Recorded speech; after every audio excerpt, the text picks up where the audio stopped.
kalmaniki na tungejua ya ndani wote tungepotea. Naona leo umechelewa. Umechelewa sana mke wangu. Naam. Mimi nimepita hapa, kuna swala moja tunataka tuzungumze mimi na wewe. Lipi hilo? Hivi kile kikao chako na William kilikuwaje? Maana mjanipa mrejesho bado. Sawa.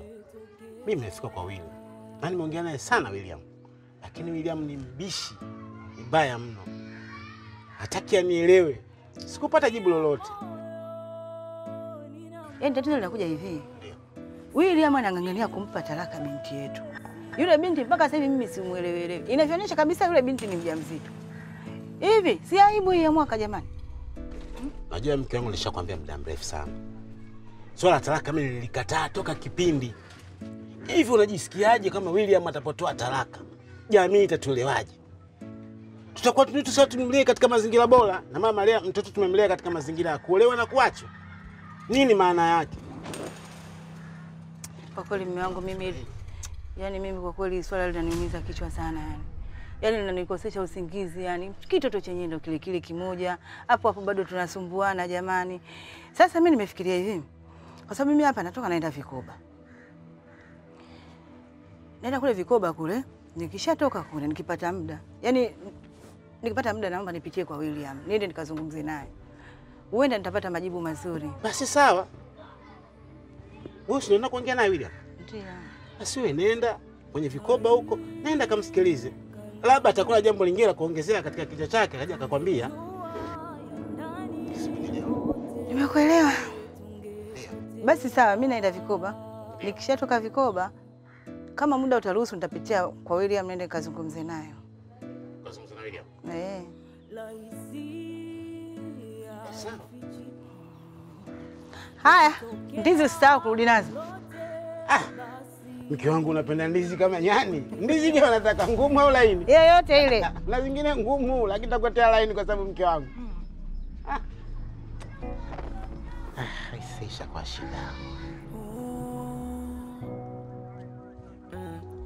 The first thing when I wake up, think about bang shakers, grooving melodies, rhythm timpanis, brain pain and paper, lyrics down like a writer. To my future me, is her body, money and fame, music, oh, fame, music, I like it. Music, money and fame. But about music, I love music.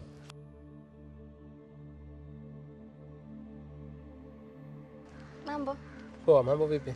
Poa, hongera kwa kurudia muziki. Asante, ila sijarudi kwenye muziki. Nimeleta wateja wangu ambao wao ndo wanafanya muziki. Na pia sio raia wa nchini wa Nigeria, wanakuja kuwekeza kwenye biashara ya muziki nchini kwetu. Wilbiz, wewe achana na muziki wakati unakusupport. No, mimi sio Wilbiz, mimi ni William. Nimeamua kuachana na muziki na nimewekeza kwenye biashara zangu, ikiwemo ya taxi na inanilipa vizuri. Yo Jay, as we talked, I've come to work. Okay. Now, what kind of music we start with? You are the producer, and we really know that you are the one who tell us which kind of music is doing good in your country. So just advise us which kind of music can we do. Okay, ndio. Sasa, in Tanzania, we are making a lot of amapiano now. Basi ntongos, you know. Yeah. So, reason we making an EP, it's better to change it, Laza. Okay, just play us a bit. Okay, let's do this.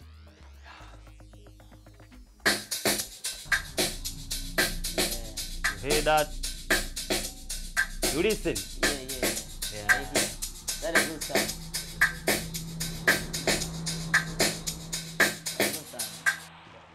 Okay, hiki sio kikao maalum lakini mimi ningekushauri tu.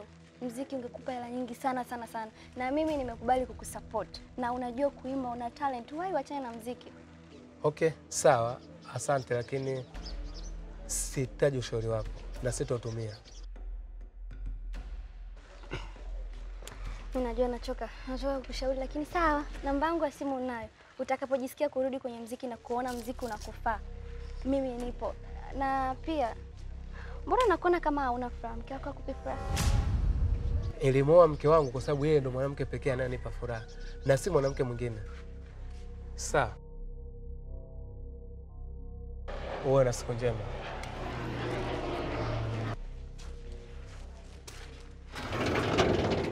Sijui lini nitaacha kujipendekeza. Mzee wangu, mzee Awesu, mimi naona ningekutambulisha kidogo.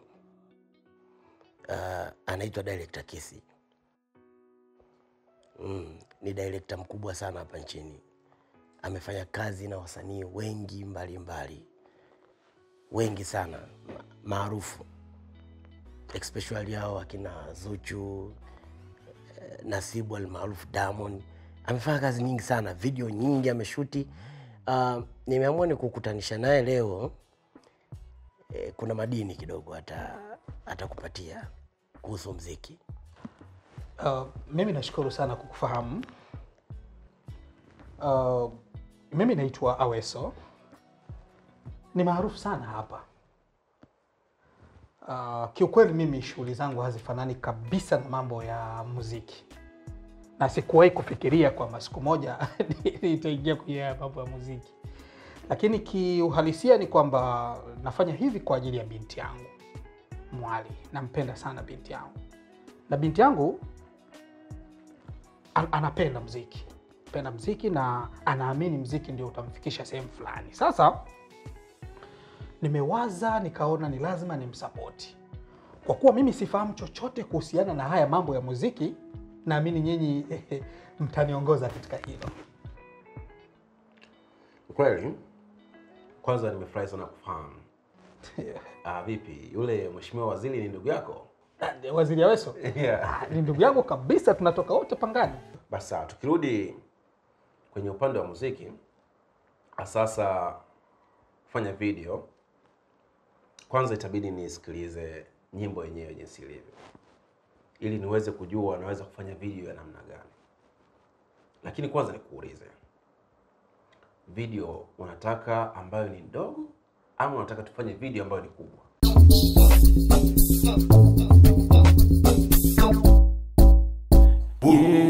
We chop every mind and we need it. Need it, you spend all the time with your meeting. Need it, all feel that we are in a reading. Reading, how we got and see it. See it, how we say I make my own. Talk about she when you know. We can feel like a woo. Skip. Want to be sexy girl. I don't need you want to, baby. You can just shit out. If you have an iPhone, I take picture for you. If you have an taxi, I take picture for you. You know already, I'm your foot here for you.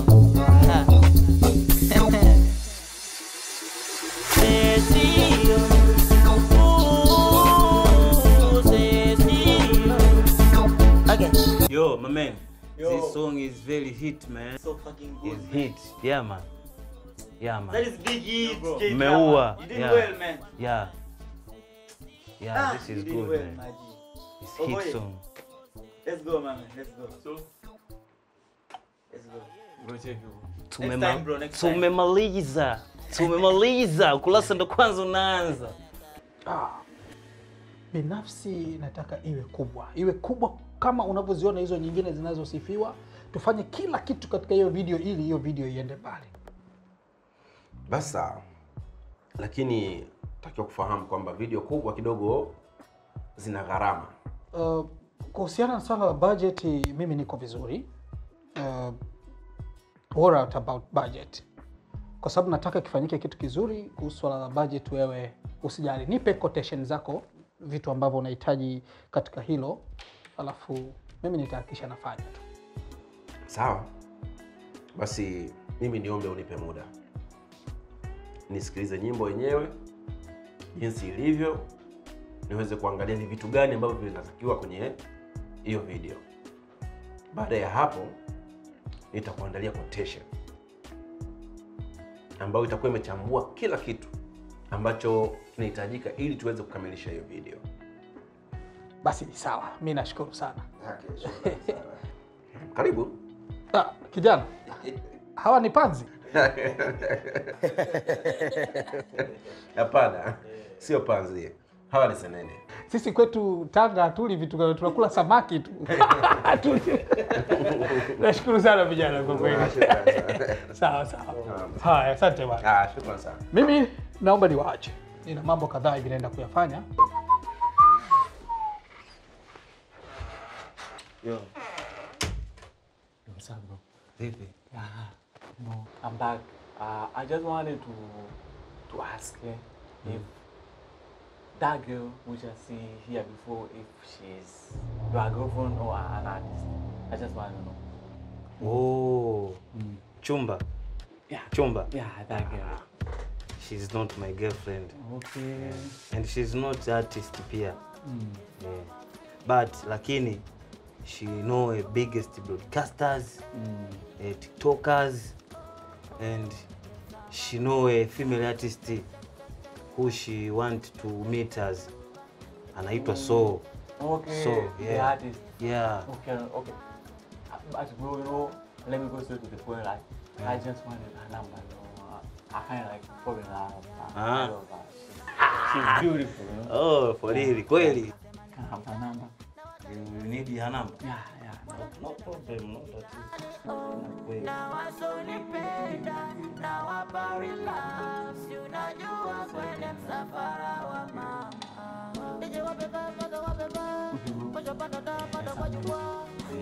Don't tell her. Don't.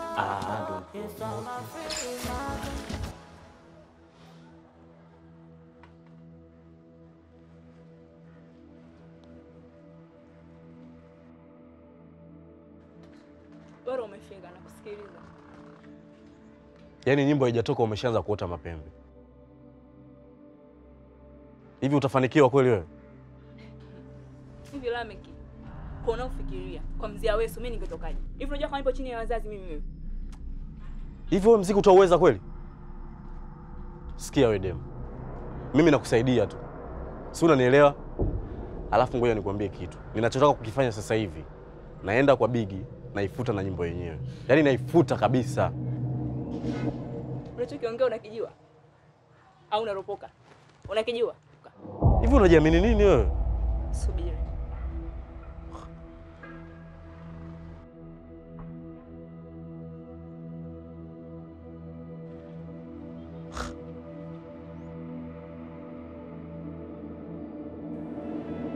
Sikia.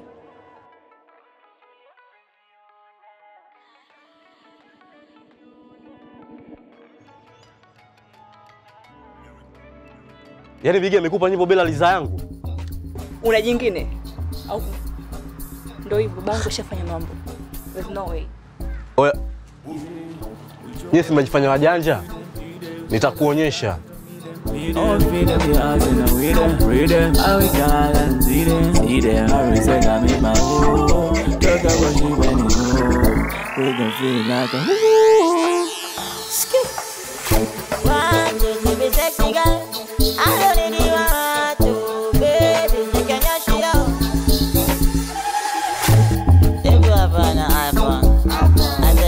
For you, if I find a taxi, I take picture for you. You know always, I'm your future for you.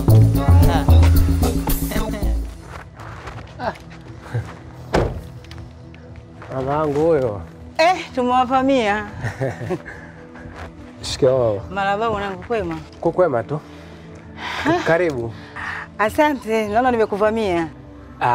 Ni kweli sikutegemea kwa sababu asubuhi nilimleta Biesha, nilimshusha maneno fulani vya mimi nikaelekea katika harakati zangu. Sasa sikutegemea. Ila karibu sana mama. Ni kweli Biesha ipo nyumbani. Na hata huu ujio yeye hafahamu kabisa. Nimekuja tu, nilikuwa na maongezi mawili matatu tuongee mimi na wewe. Sawa, basi ungekaribia ndani. Hapana. Kwa mila na desturi zetu siwezi kuingia ndani wakati binti yangu hayupo. Kwa ni vyema tu tukatafute sehemu hata hapa tukakaa tu tuongee, hata hivi tulivyo tunaongea ni maneno machache tu. Sawa, kwa sababu umesema mila na desturi haziruhusu kuingia ndani, hakuna shida. Nilitamani mama yangu umekuja unywe hata maji utie baraka kidogo, ila hata hapa tunaweza kuzungumza kwa sababu hapa nyumbani hakuna mtu mwingine yoyote isipokuwa nipo mimi tu. Karibu mama. Asante.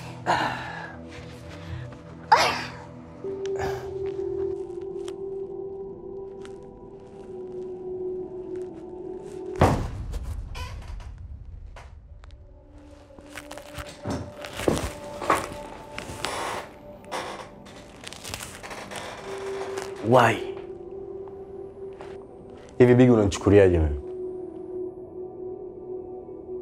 Nini umefanya sasa? Lamek, unahisi mndani ni chooni? Unaingia bila kupiga hodi. Alafu mbona sikuelewi? Hodi? Unazungumzia kuhusu hodi? Ni kazi ngapi mimi na wewe tumefanya? Na ni mademu wangapi mimi nimewapiga kwa staili hii? Mbona sikuelewi Lamek? Unataka kumaanisha nini? Umewezaje kumpa Mwali nyimbo bila ridhaa yangu?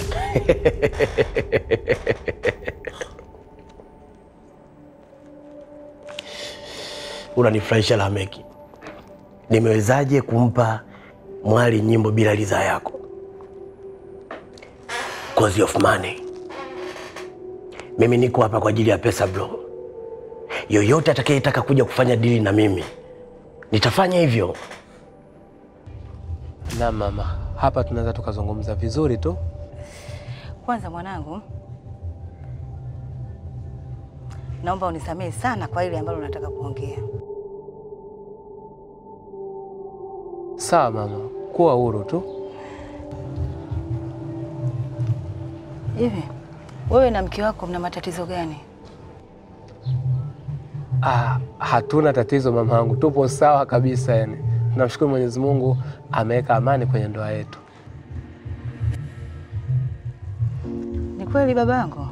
Tupo sawa mama. Mke wako analalamika yapata miezi 3 sasa.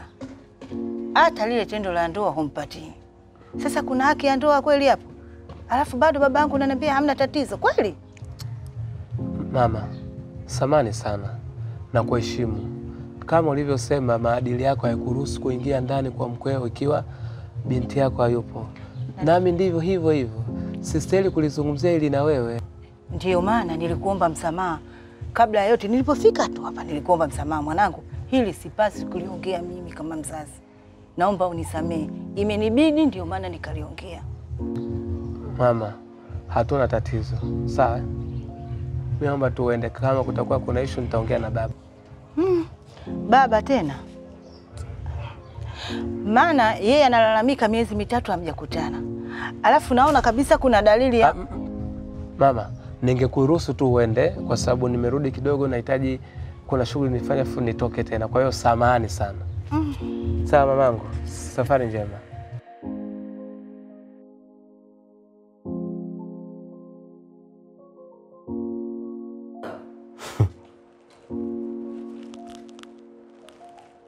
Unaongelea kuhusu pesa?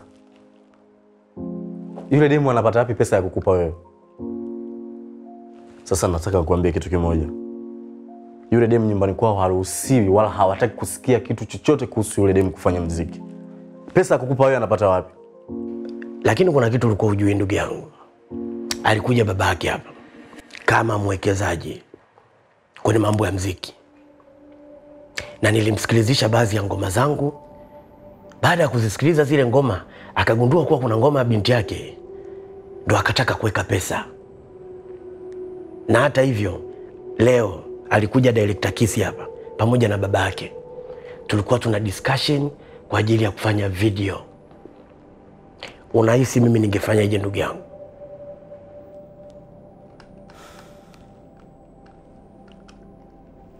Fresh. Nitajua nini cha kufanya. Karibu tena bro.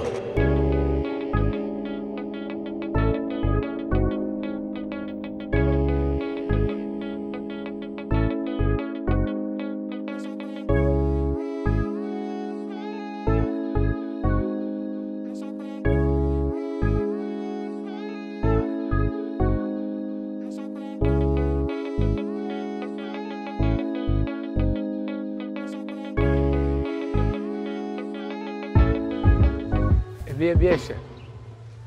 Mama mtu. Mume wangu. Unaeka wewe. Hadi asubuhi tu tayari ushakuja kwenye magari huko unaanza kuosha. Mivyombo huko nimekuta ishaoshwa, kumeshadekiwa. Mimi siwezi kukaa sehemu moja bwana. Hata hivyo nimeamua kukusaidia mume wangu. Unajua nakupenda. Hata mimi nakupenda pia. Lakini hii kazi wangefanya vijana kaoshi. Hizo 5,500 upeleke kaoshi, si bora unipe mimi nipeleke zangu kwenye michezo huko na vikoba. Wewe tena. Zingatia maokoto. Nakupenda mume wangu, ndio maana nafanya hivi kwa ajili yako. Ni kweli. Hata mimi nakupenda sana mke wangu. Kwa sababu hata wale wa Kongo wako wakiliona gari kidogo. Si wa Kongo, wa Nigeria, Nigerian boy. Vipi? Upo sawa? Amna mume wangu, niko sawa tu. Naenda kuangalia nguo zangu juu ya kamba. Haya. Nakuja. Leta nimalizie. Hani umeamka, ushafua, wewe mwanamke una heka. Una kihede mswede. Kwangu kesho kwako, lakini huwa yanapita. Leo kwangu kesho kwako.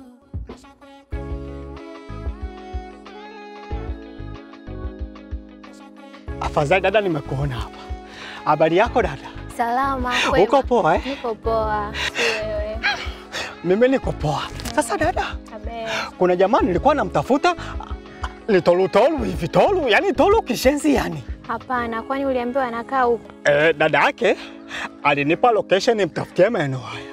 Na mimi kila nikizunguka naona huko naweza nikamkuta huko, kwa sababu mtu mwenyewe nikimwangalia, ngoja tusiandikie mate wakati wino upo sawa eh? Ngoja.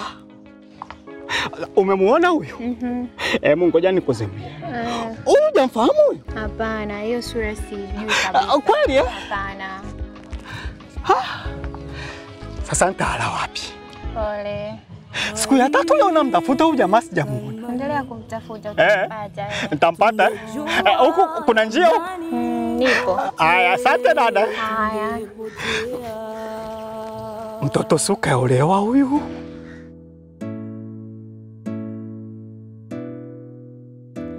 Laisi alifichiki, likitokea lolote basi limetokea. Nina moyo, sio jiwe, ninaumia. Nina moyo, sio jiwe, naumia. Mke wangu. Pole sana. Asante, ni malaria tu, lakini nimetumia dawa. Hata hivyo nitakaa tu sawa. Okay, sawa. Sasa naomba kwenye friji kuna samaki. Naomba unichemshie, niweke na ndimu kidogo, na nataka niende kazini. Samaki tena? Bwana, mimi nikisikia zile shombo za samaki najisikia vibaya. Nitakuja nitapike bure. Una mimba? Ndio. Hapana. Okay, sawa. Achana na samaki tena. Nipikie tu chai niende kazini na haraka kidogo. Basi hapo ushasusa. Ndio maana nimekuambia ndio na mimba, kwa sababu nakujua tu wewe.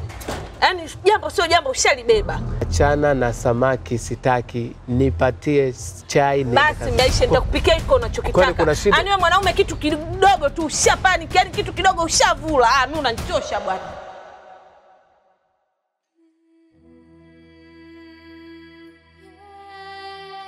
Kuonyesha kuwa nina video zako za utupu na nina uwezo wa kumtumia baba yako, kwa sababu namba yake ipo kwenye simu yangu, na nitamtumia kama usipofuata amri zangu. Nice. Pale nilipokuchukua mara ya mwisho ulipotoka nyumbani kwangu.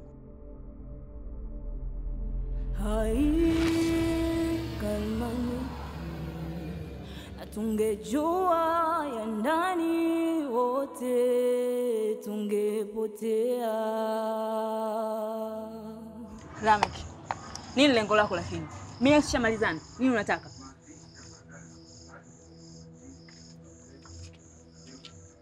Unajua nataka nini? Wewe na mimi leo sasa hivi twende nyumbani. Nataka utamu. Hivi Lameki, yaani huulizi, hujui kama naumwa, huulizi kuhusu afya yangu. Hivi mbona nitreat kama mnyama? Hujui kama mimi ni binadamu? Utachagua uondoke na mimi au nifundishe vitu zangu.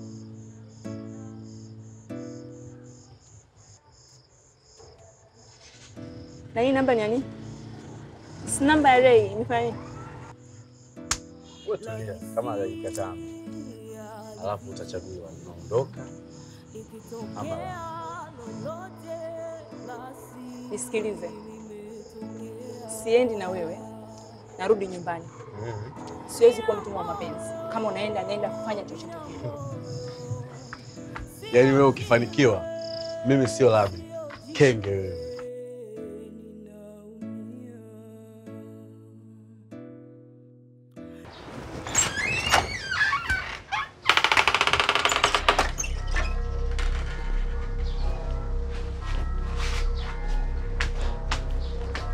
Ray, vipi mambo? Poa, mzima? Mzima, mbona umesimama situkae? Shoga yangu, haina hata haja kukaa. Hivi shoga yangu, ni kitu gani unachojidhalilisha mtoto wa kike wewe?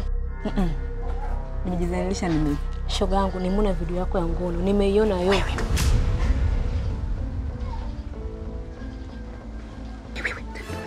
Babu tu. Ngoja kwanza shoga. Shoga. Hapa simama. Sasa ndio unamaanisha nini? Shoga yangu, hujanielewa kweli? Nimeona video zako za ngono na sio kusikia, nimeziona video, nimepimiwa. Bahati mbaya ni kuona mara hiyo mara moja tu shoga yangu. Wewe, yaani unataka umeniona mimi? Sura yangu hii umeniona. Babu, kitu gani unachokifanya wewe kweli mwage? Watu tunafanya mambo lakini sio kwa kujirekodi. Hivyo uogope. Sikia. Wewe ukakutumia nani? Shoga, ni wewe tena nikatumiwa na voice. Ngoja nikuangalizie hapa. No, mwambie kabisa ili nionyo tu asipofanya ninachokitaka namtumia mpaka baba. Haina. Ndio hivyo shoga. Haina. Ray. Walisema. Story ni ndefu. Acha niende ndani. Tuongee. Baraka. Mwali. Mwali.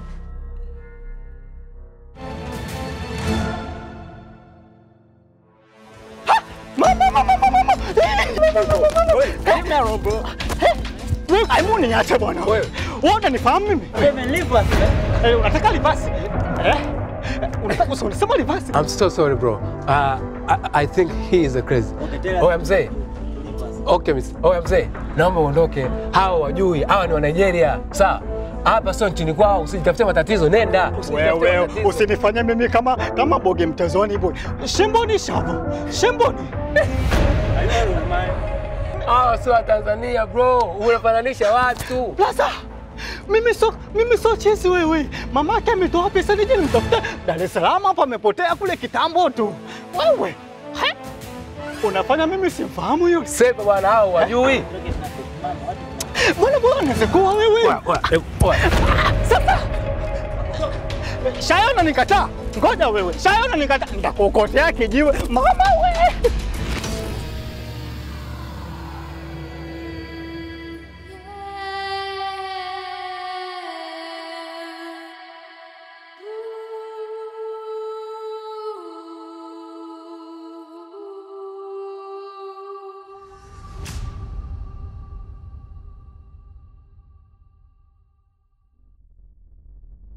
Mwali, hebu kaa hapo kidogo.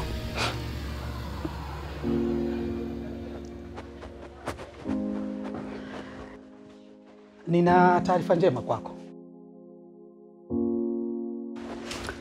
Nimezungumza na director Kiss, yule director tuliokubaliana naye kuhusiana na mambo ya video yako, na amenipa budget. Na nilichofanya nimemlipa pesa yote aliyotaka. Kwa hiyo kilichobaki ni kwamba inabidi sasa tujiandae rasmi kwa wewe kufanya hiyo video. Na unalazimika kujiandaa kurekebisha nywele zako na vitu vyako kadhaa hivi. Sio kama unanielewa. Sawa mama, nimekuelewa. Mama? Mbona umeniita mama? Mimi mama? Amna baba, nimekuwa tu confused. Nimepata taarifa za msiba huko nje. Lei amefiwa upendo baba yake. Na nimetoka huko direct nje nikuombe tu ruhusa. Baadaye nimsindikize msibani.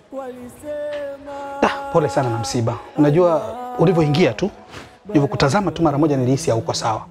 Ni kawaida. Unajua rafiki yako anapopata msiba mara nyingine inakugusa kama umefiwa wewe. Na unavyoonekana tu hauko sawa kwa kweli. Kweli baba. Mpaka jasho limekutoka. Basi pole, jiandae uende basi uko msibani. Cha kufanya? Hebu nenda pale kwenye draw ndani kwangu. Ukivuta draw pale kuna pesa. Angalia hela ambayo itakutosha kupata bajaji kwenda kurudi ili usisumbuke, sawa? Haya. Asante baba. Haya, lakini usijisaulishe, ujiandae. Sawa? Haya. Mimi mwenyewe ni mechi kisha natoka. Haya baba, baadaye. Haya. Kwa hiyo ndio hivyo. Yaani sitaki kabisa yale niwe nayo. Yaani sitaki kabisa. Kwa shoga yangu ndio nimekazania kabisa hiyo mimba itoke. Hivi uogopi kufa na majanga mengine hapa na pale. Yaani shoga yangu bora kufa kuliko kukana hiki kiumbe mtumboni. Yaani mume wangu sitaki kabisa ajue. Sawa shoga yangu, mimi hapo cha kufanya mimi tu yaani ninakusikiliza wewe mashauri yako shoga yangu. Maana ndio shoga yangu, ndio BFF wangu. Chochote unachokitaka mimi ukiniambia sawa. Ninachokupendeaga unaga bambamba, unanisupport kwa kila jambo. Hivi shoga yangu, kwa nini umemkataza Shemu William kuimba shoga yangu? Na unajua ana kipaji kikubwa, anajua kuimba na akiimba watu wote wanamsikia kwa nini? Sio kwamba sijui kwamba mume wangu anajua kuimba. Anajua tu vizuri. Lakini mimi naogopa wasanii wakishakuja kutoboa kwa nasahau kabisa walipotoka. Kiukweli mimi mume wangu anajua. Lakini akikaa na mimi hapa akiniambia, naambia ngoja atakuimba. Tena naambia kabisa hiyo mbaya, sijaipenda. Kwa nini namwambia kabisa? Najua kabisa kitoboa atanisahau na mimi nataka kubaki naye mwenyewe.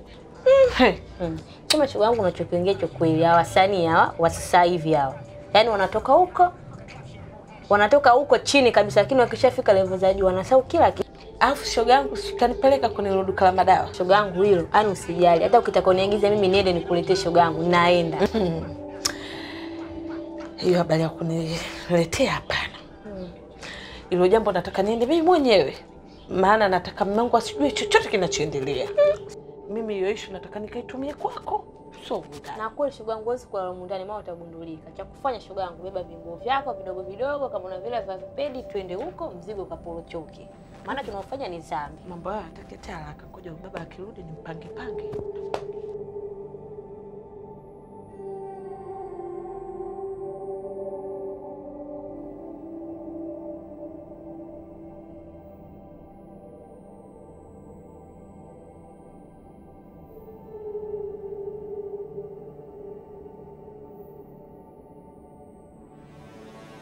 Shikamoo. Marahaba. Hivi wewe, kwani utuli nyumbani kwako kwa mume wako? Afurikia nikija kukuta hapa maana yake nini kwanza? Kwani unajua hapa kuna nini? Si kwa mama yangu. Lazima utanikuta mzee. Kama unaona unateseka mimi kunikuta hapa, kila siku utanikuta. Unashindwa nini kutulia kwa mume wako kila siku unaleta matako yako hapa? Maana yake kitu. Unaona kuna wanangu hapa. Wanangu wote wana majukumu yao na wana uwezo wao, kila mtu uko kwake. Kuanzia sasa ni wewe kae kwa mume wako. Ole wako. Hapa ninapokaa ndo najikuta na amani ya moyo. Sawa mzee? Alafu naomba usinifuatilie. Sawa? Naomba usinifuatilie mzee, koma. Na kuangalia tu. Sawa? Endelea kunifuatilia. Unachokitafuta utakipata. Mzee, kuwa makini. Unachokitafuta nimekuambia tena utakipata. Nizoee. Wewe ushaona kuna wanangu hapa. Hata wanangu wote wanashughuli za nini wewe unataka kutusumbua? Angalia miguu yake. Hivi unajua sikuelewi? Sikuelewi kabisa? You know, I don't get you. I don't understand you. You know, can you try to understand my language? I don't understand your language. In fact, I love you, you know? I like you. Mwanzo usinipigie kelele. Kamtafute mtu wa kukuelezea ni nini naongea, wa kunielezea ni nini unaongea. Sikuelewi. What do you think is the problem? Can you try to understand? I don't get you. English is everywhere. So, I hope that you understand what I'm saying. Unajua unanichanganyisha kwambia sikuelewi. Kwanza sikia, una hela? Oh, you want money? You mean money? So money is not a problem now. I'm going to contact my friend who can translate, who can make us understand each other. Then I'm coming with him. You understand? Can I go and get translator? I'm going right now. Yeah, I'm going right now. Just stay here. Nikusubiri hapa. Yeah, wait. Na uchukua hela. Yeah, I'm coming with money. Ah, nakusubiri. Okay.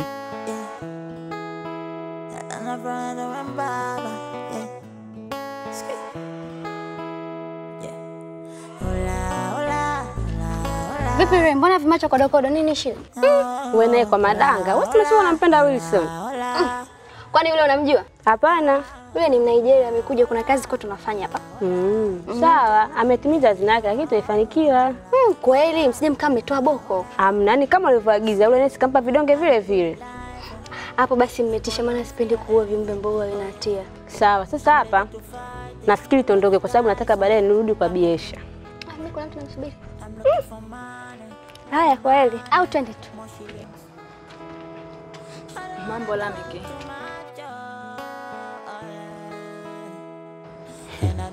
Sikia. Twende kwa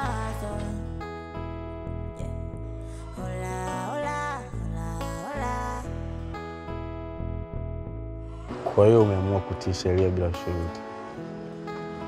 Sio kutii sheria bila shuruti. Wewe unataka kunidhalilisha mimi? Unataka kuniaibisha? Unataka mimi niwe mtumwa wako, si ndio? Sawa, nimekubali. Twende nikupe unachokitaka. Twende. Unajua, mimi nataka kusaidia kwenye swala lako la muziki. Just relax. Sawa baby. Usiniite baby. Sio baby wako. Sasa na usichokijua ni kwamba baba yangu atasimamia kila kitu changu. Na nitakuwa msanii mkubwa tu bila wewe. Na kwa taarifa yako, director Kiss kesho kutwa tunaenda kushuti video. Okay. Tuondoke. Niache, nishike, naenda mwenyewe. Sasa umekuja Sikia Nono, mshikaji wako mimi ule sitaki kufanya naye kazi tena. Shachoka. Kwanza mambo mengi, muziki wenyewe hawezi, ana force yule. Jay, leo ile hauwezi muziki, akati mmefanya muziki mingi mikali. Na amesema akitoboa yeye na wewe umetoboa. Akitoboa kwenda wapi? Sikiliza kwanza, mimi na mchongo mmoja. Kuna wasanii wangu wao wanafanya nao kazi wametoka huko mbele huko kimataifa, afu kuna mmoja huyo akakuzimia akakuelewa, akaniomba na namba yako mimi shamba. So ambao unaendeshwa na wewe? Yes, hawa mablichi fulani hivi karugaruga kutoka nje huko. Tuachane na hayo. Kwanza William amekosea nini mpaka utaki kumsupport tena?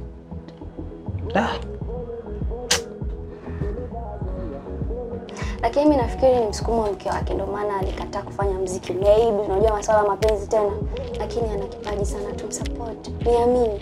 Sikiliza. Huyo jamaa wako achana naye, tufanye michongo ipo mingi, tuduli na Nigeria hawa, tupige zetu mitoni, mambo mengine yaendelee. Jamaa mwenyewe akupendi kwanza huyo. Au unasema unajua fanya kwanza kazi yangu. Sawa, nimekuelewa. Au vipi? Fresh.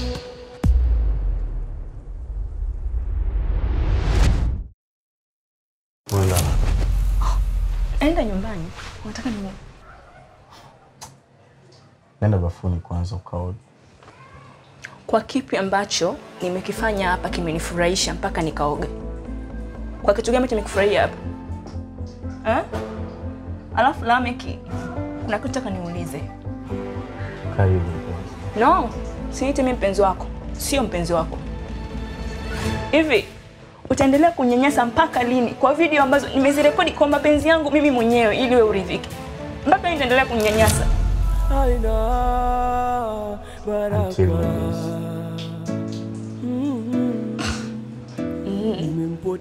Okay. Sawa. Sasa nitakuja kufanya kitu ambacho utakaa uamini. Nimeipoteza mimi thamani yangu. Usinitishe wewe. Si unanisikia? Usinitishe. Sawa. Shemeji lake hilo. Shemeji wapi wakati shoga yako anitaki wewe? Atakupa tu muda sema kuna vitu uvijui. Sasa nitajuaje? Yaani nitajuaje wakati sasa hivi kama kwa msanii mkubwa, analona na watu wakubwa kina Mario, mimi anipi muda, mimi nimeachana na mambo, shaachana naye. Alafu hivi shemeji, unajua kama mwenzio karekodiwa connection kama wasanii wa kuigiza na wanaoimba? Amerekodiwa? Wewe umejuaje? Namuona wapi? Nimetumiwa WhatsApp video, ni mara moja tu kuangalia, sio mara mbili. Kwa hiyo mara mbili ingekuonyesha. Unajua ni aibu. Ina maana Mwali amefikia stage hii. Ndio hivyo, ishi nayo hii.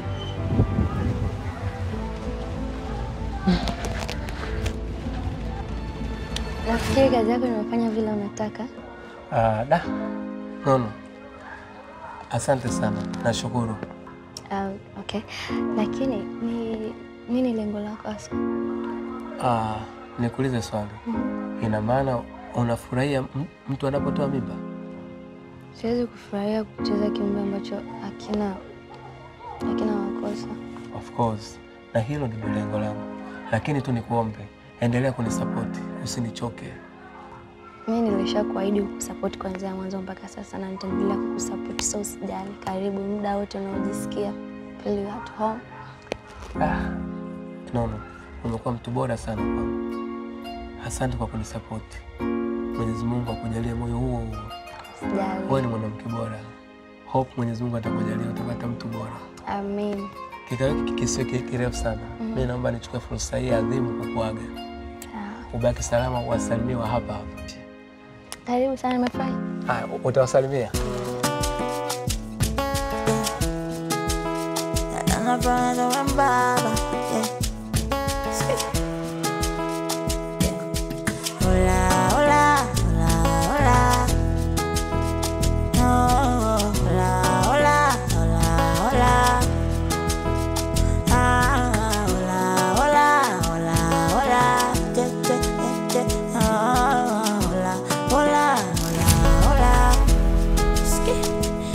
Good life, if I don't fear anything, oh yeah, I'm ready to fight it, Michael Tyson, I'm the king.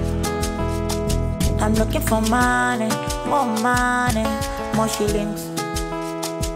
I don't wanna talk too much, oh yeah, and I do anyway, now you know, nigga, I'm hustling.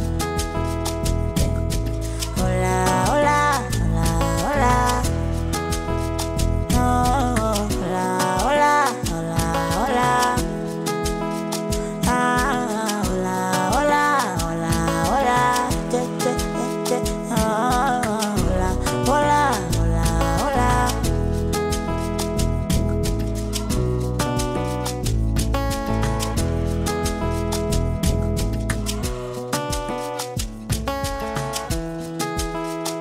If we be blessed, I want to become a big man. Oh Lord, bless me, oh. I want to become a big cigar.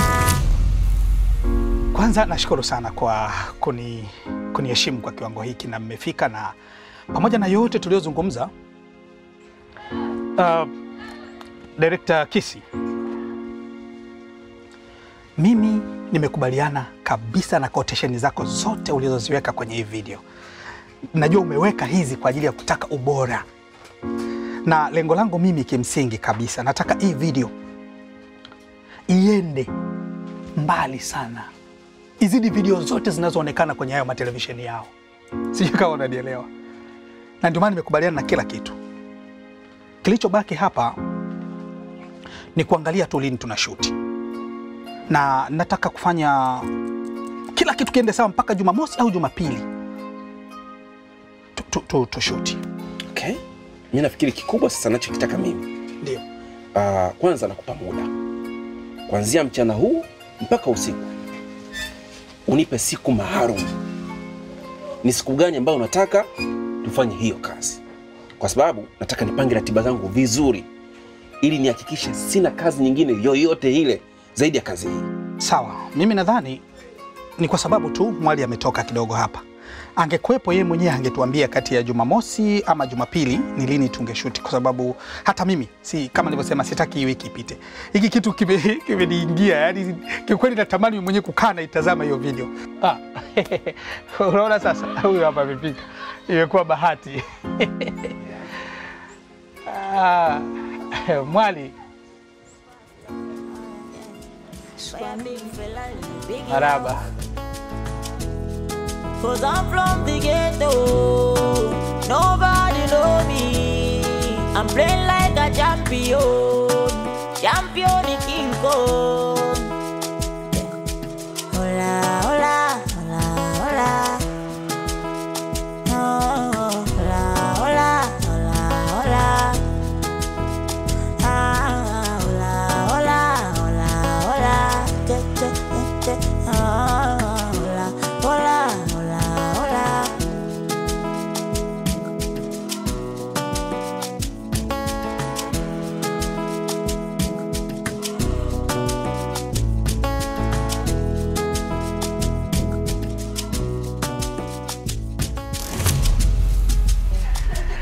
Afadhali tulikuwa hapa tunajadili kuhusiana na wewe. Huyu anaitwa Director Kiss. Ya, huyu ndio mtu yule wa video ambaye alinitambulisha bwana Bigi hapa. Kwa bahati nzuri nimemalizana naye kila kitu alichotaka. Nimemlipa pesa yake cash. Kilichobaki sasa ni wewe tu kuamua kati ya Jumamosi au Jumapili lini tunaifanya hii video. Baba, asante. Asante kwa kuwa unanijali, lakini samahani kwa nenda kukuambia baba yangu. Mimi baba, kusema kweli sitaki tena muziki.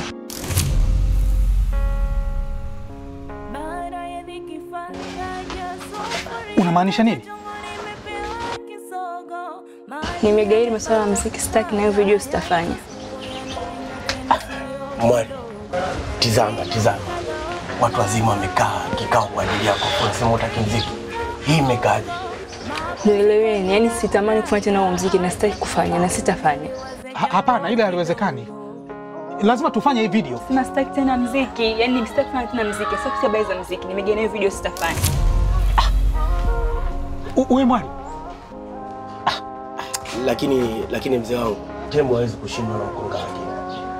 Ni mtoto wako, uzungumza naye ili tuweze kutengeneza pesa. Sawa, msijali, tutazungumza naye. Nitaongea naye. Hili jambo litafanyika. Kiss, na kuahidi ndani ya hii wiki kitu tutafanya. Sawa? Mimi nitakaa naye chini nitazungumza naye. Wala msijali.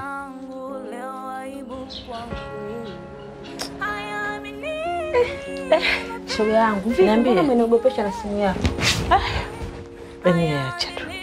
Shoga yangu, sielewi. Yaani mpaka sasa hivi nishavurugwa. Nimetumia vile vidonge, lakini sioni chochote. Tumbo limeuma kidogo tu na limeacha. Hiyo damu ndio haijatoka kabisa. Shoga yangu. Kwani situliambiwa mambo kidogo kidogo jamani, vitu vinavurugika kama tumboni, yani kama wewe mtoto ndio ataka kujiunga, vitu vinaharibika. Mbona kwa na haraka na wewe, mbona unakuwa muoga na niangusha sasa? Ani shoga yangu sielewi. Hapa nilipo nimevurugwa tena na ule mzee, ndio sitaki hata kumsikia. Ani ule mzee sijui kaniroga, sijui kitu gani, yani anani. Shoga yangu ndio nimechanganyikiwa. Ani mimba tu itoke. Maana ule mzee sitaki tena mahusiano naye. Sitaki hata kumsikia, sijui kaniroga, yani sielewi. Shoga yangu wako kuzungumza. Yaani hata usipaniki sana kwa sababu na hali yako ndio shoga yangu. Wewe jipe mawazo hata mambo mengine.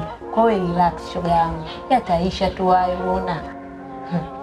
Yaani sema hivi vitu vinaongeleka bwana. Usiwe na mawazo sana. Tunajua na hali yako. Hapo shoga yangu sikwambia zidau unamezea kwangu Yaani wewe kelele tu cha kumemumeo. Lakini unajua hivi vitu hivi hautakiwi kukaa nyumbani. Kabisa nilikwambia tangu muda. Mimi ninachokupendea shoga yangu. Unapenda kunipa moyo na matumaini. Twende tufanyaje tena?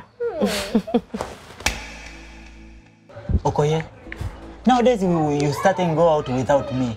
Every day you go out without me. Why, my friend? Hey, do you think the problem is me going outside or you staying inside? I think it is normal just me to go outside. Going outside or staying inside.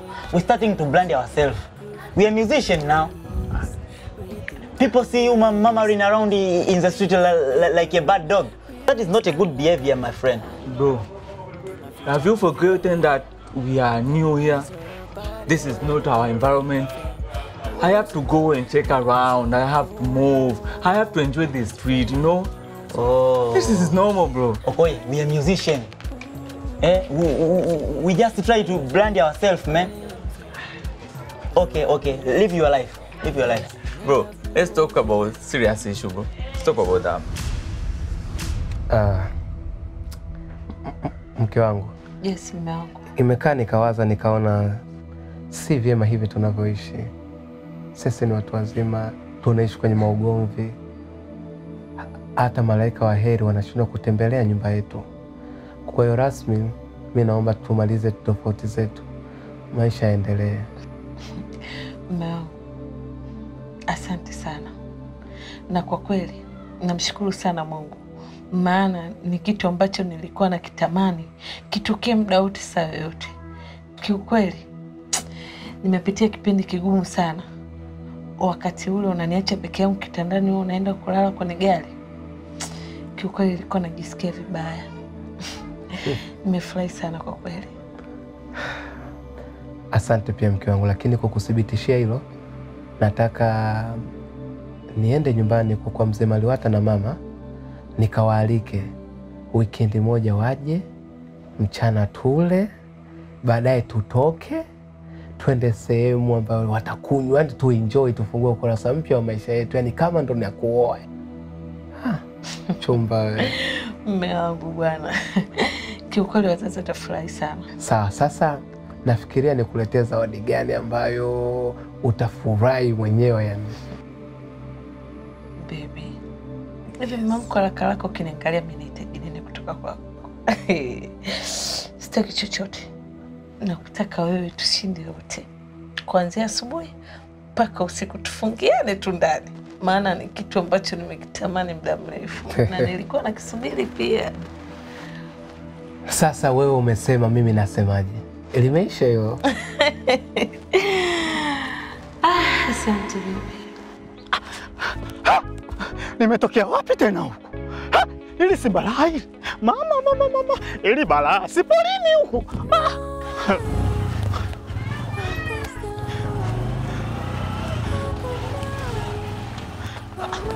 Hebu simamisha. Mjomba. Jamani. Mjomba. Mjomba.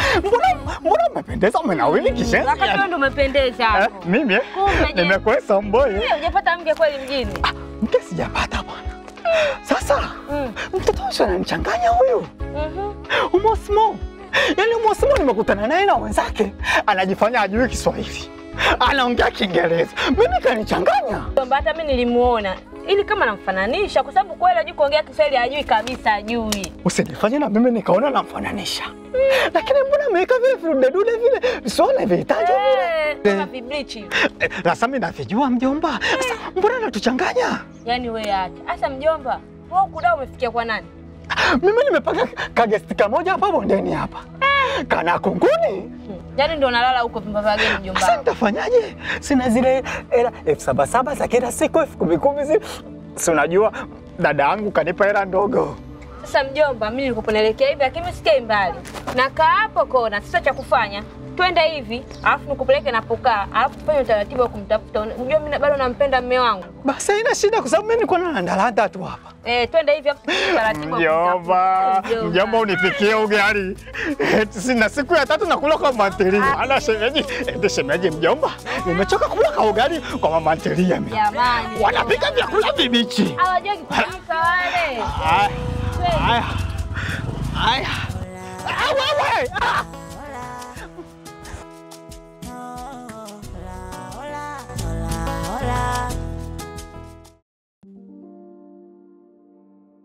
Sana Ramek.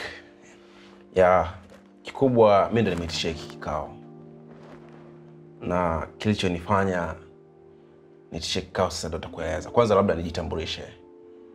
Mimi kaka tulia. Mimi nakufahamu. Wewe ni director Kiss. Ni director mkubwa sana hapa Bongo. Umeshafanya kazi na wasanii wengi wakubwa, so naachaje kukufahamu? Just go on. Okay.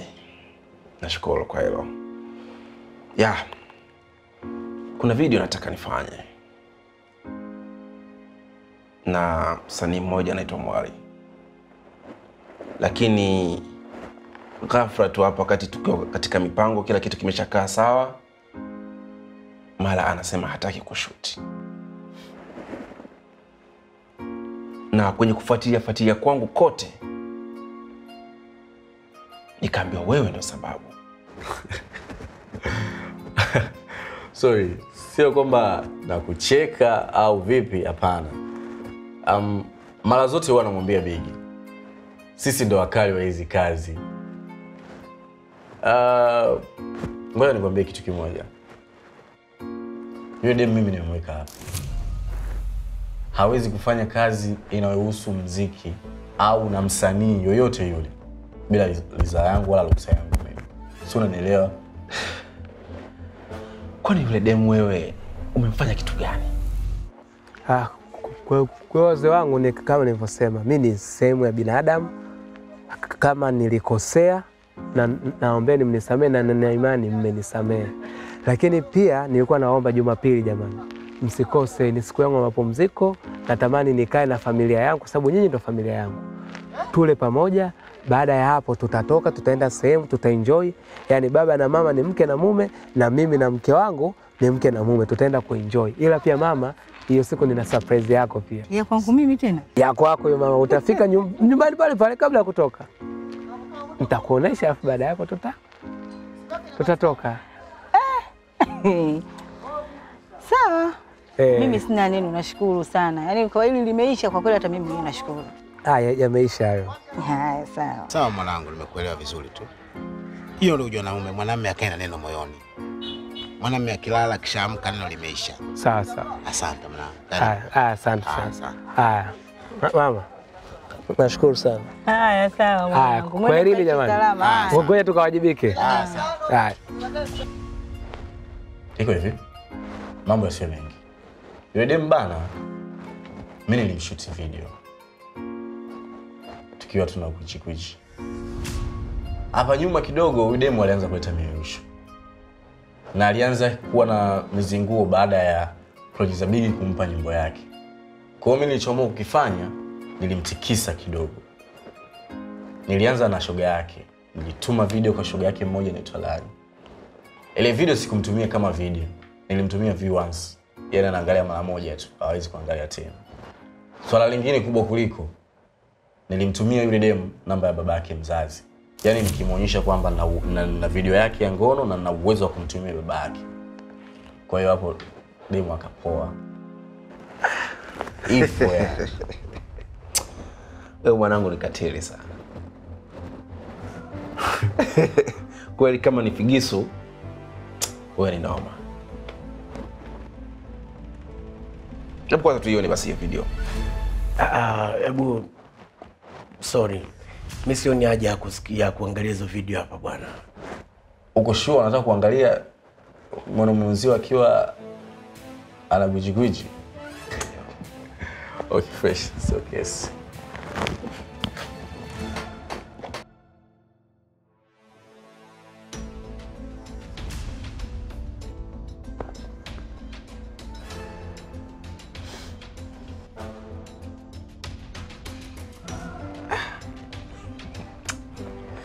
Sikiliza baba. Nikuombe kitu. Naomba nitumie hiyo video.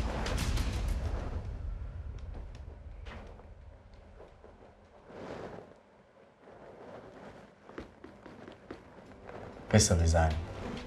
Natuma video. Yaani najua hakifahamu kama mimi na hiyo video yake. Lazima atakubali kushuti. Na kabla hata tujaanza kushuti, lazima kwanza wamalizie pesa yangu. Wakimaliza pesa yangu, mimi nakupoza mwanangu. Kiss. Video ipo. Pesa kwanza.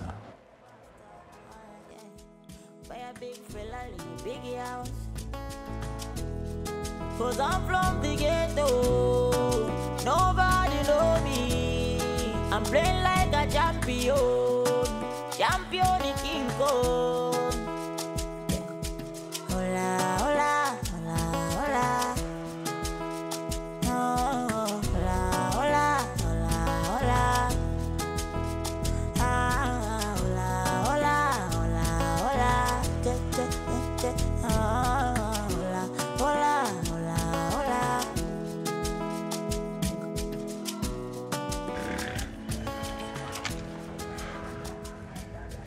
Vipi, ushamalizana na wake zako? Ya, namshukuru Mungu. Nimeshaongea nao na series yangu inakwenda kutimia. Hongera na una moyo. Asante. Vipi, umeshazungumza na Okoye kukusanya show yangu ya kurudi kwenye muziki? Tuliongea lakini lugha ilikuwa lugha gongana. Lakini nilijaribu kutumia Google Translate, nikaa na chat naye. Kaniambia haina shida, sio atakuja kwa drama tutamaliza kila kitu. Nitashukuru sana kama utanisaidia niweze kufanya kazi na wale wa Nigeria.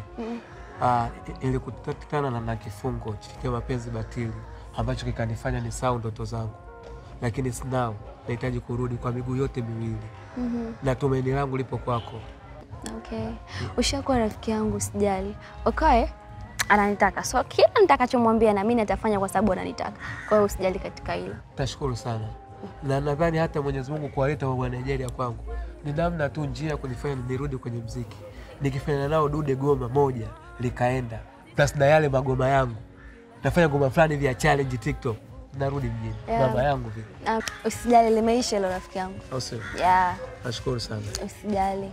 So unaenda kwa Ray ama unarudi zako home? No, nishukishiwe pale na nini? Ice cream shop. Ice cream shop. Yeah. Basi sawa. Okay.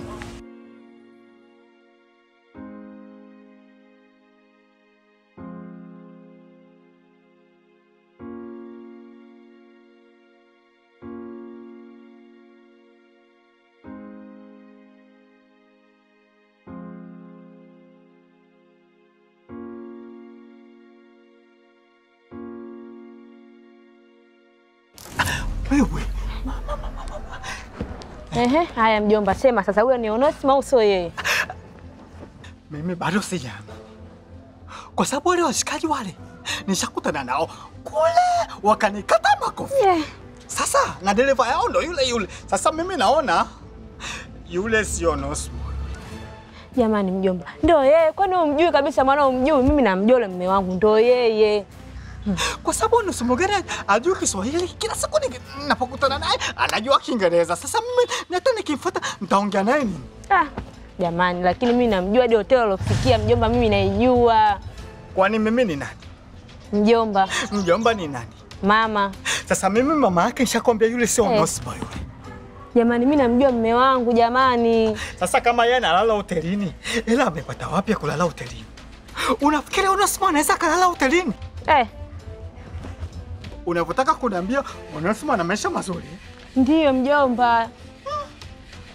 Cha kufanya mimi na wewe tuendelee kumfutafuta Onesmo Shayo. Pale tumeingia cha kike pale. Tutakatwa makofi. Inabidi tuchunguze kwa makini. Sawa? Yaani mjomba. Hebu tuende bwana. Siku nyingine tutajua tutafanyaje.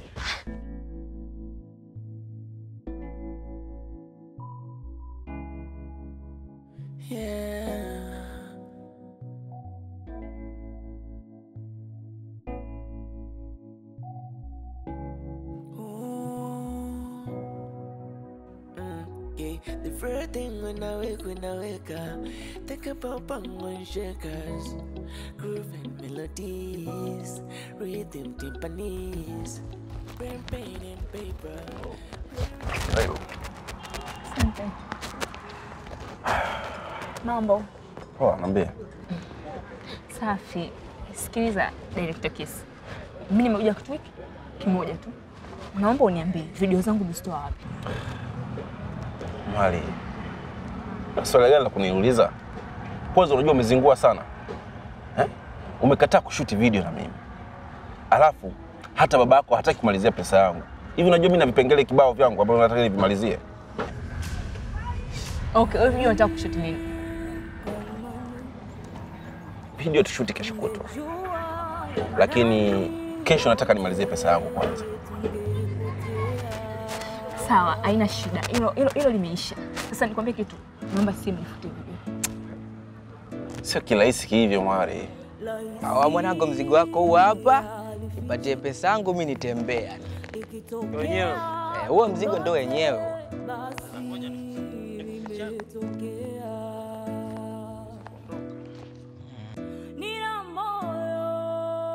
Nina moyo, sio jiwe.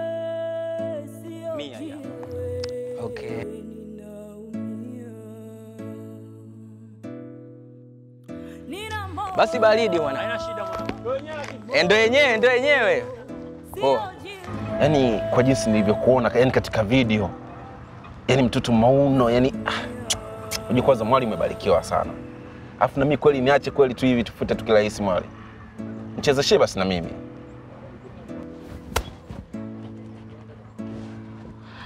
Yaani na wewe unataka hadi wewe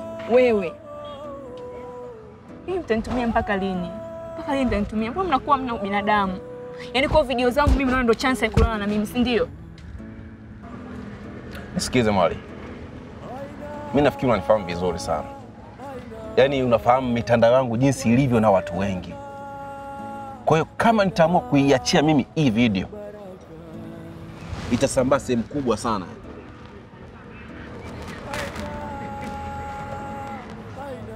Sikiliza. Basi tutafanya siri, sawa? Sawa, mimi nitafanya unachotaka. Lakini tu ni promise kwamba hiyo video hautamuonesha mtu yote. Sawa. Kwa maisha hii. Twende.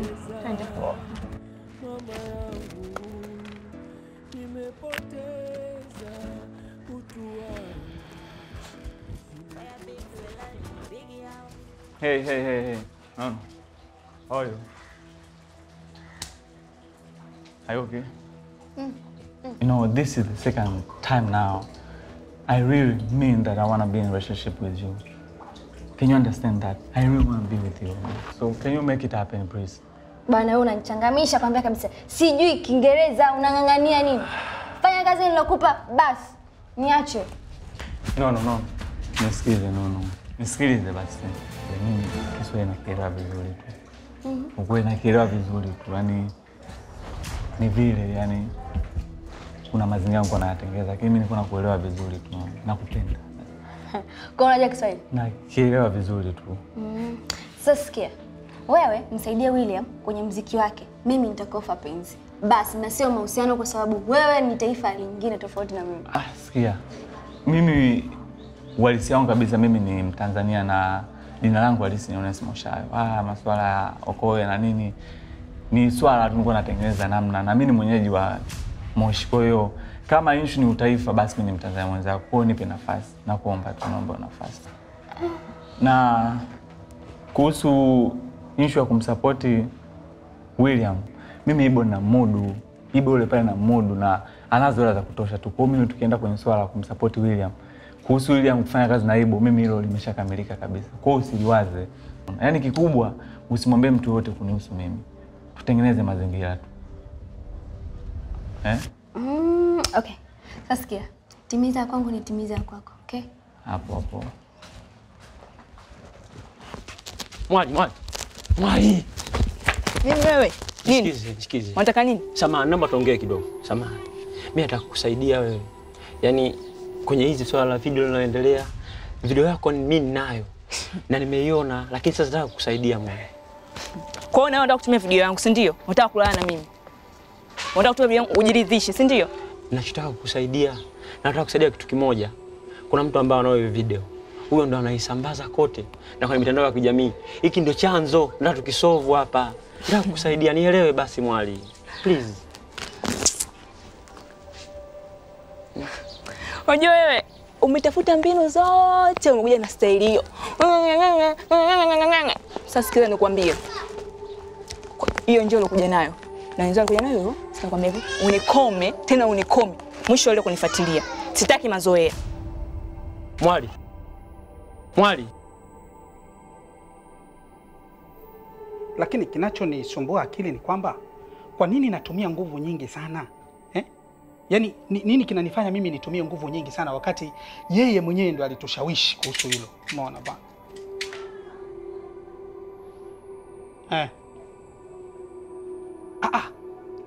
Ngoja nikwambie kitu mama Mwali. Unajua yeye ndio wa kwanza kuja kunishawishi mimi kulifanya hili jambo. Wewe mwenyewe una kumbukumbu vizuri, si ndio? Lakini mimi nikafuatilia kwa kina kabisa na nikaona impact ya hili jambo lina faida kwa mtoto wetu. Na sisi kama wazazi ni lazima tuhakikishe jambo la mtoto wetu linafanikiwa kwa faida yake yeye, lakini ikiwezekana pia faida yetu sisi. Lakini sasa yeye sasa nikwambie ukweli. Yaani nikimwambia hivi anatokea vile, nikimwambia vile anatokea vile. Na mimi mpaka hapa tunapozungumza, mimi nimeshalipa advance yote. Nimelipa karibu milioni 2. Lakini kila ninavyoongea naye mwanao hanielewi. Yaani huwezi amini, nashindwa kuelewa kwa nini anashindwa kunielewa na mimi. Sawa, ni vizuri. Ni vizuri tena itoka jambo zuri sana kama utaamua kufunga safari ukija. Njoo. Yaani ukija nadhani utazungumza naye, ukiongea naye, huenda wewe akakusikiliza akakuelewa. Basi sawa. Nimekumisi pia. Sasa wewe kila siku umenimisi ndugu yangu, Mama, si urudi. Nimekumisi ndio. Haya mama. Haya, nawe pia.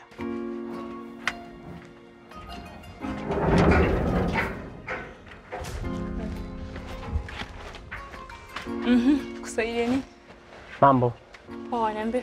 Sasa nimekuja hapa na shida moja. Kuzungumza na wewe au kuzungumza na baba yako? Sasa nitazungumza na nani kati ya wewe baba yako? Yaani uzungumze na mimi au baba yangu? Ndio. Hivi Abi, nyinyi watu mnanitafuta nini mimi? Yaani mnataka mpaka siku mmesikia nimekufa ndio mtafurahi, si ndio? Sasa mbona kama wewe ndio una shida ya kuzungumza na mimi ndio nimekuja na shida ya kuzungumza na wewe? Mimi naelewa, yaani naelewa michezo yote inaendelea na sio kwamba napenda, sio unanielewa. Kwa please, kwa baba yangu huwezi kwenda kuzungumza naye. Mimi nitakuja mwenyewe. Sawa? Nitakuja mimi mwenyewe. Naelewa kila kitu na najua michezo mzima. Kwa nakuomba uende. Nitakuja mimi mwenyewe. Nakuomba. Nenda. Usiache. No, nitakuja mimi mwenyewe. Nitakuja. Bye.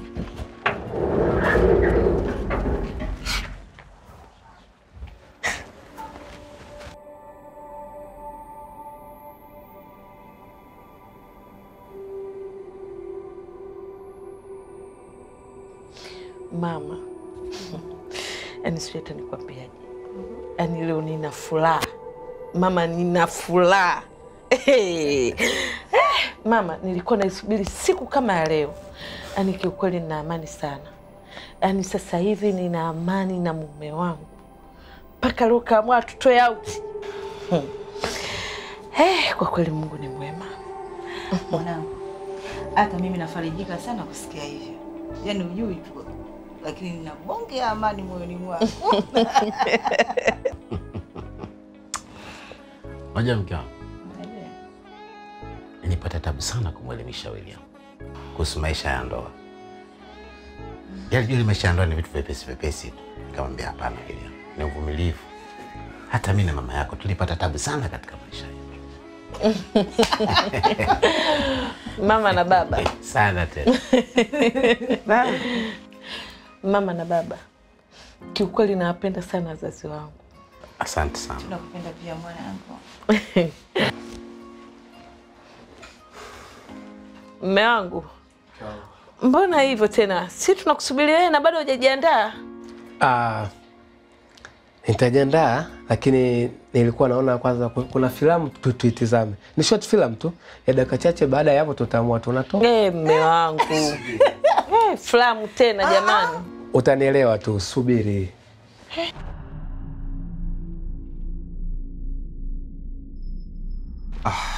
Mwali. Asante. Sikujua kama wewe ni fundi kiasi hichi. Hamna, kawaida tu.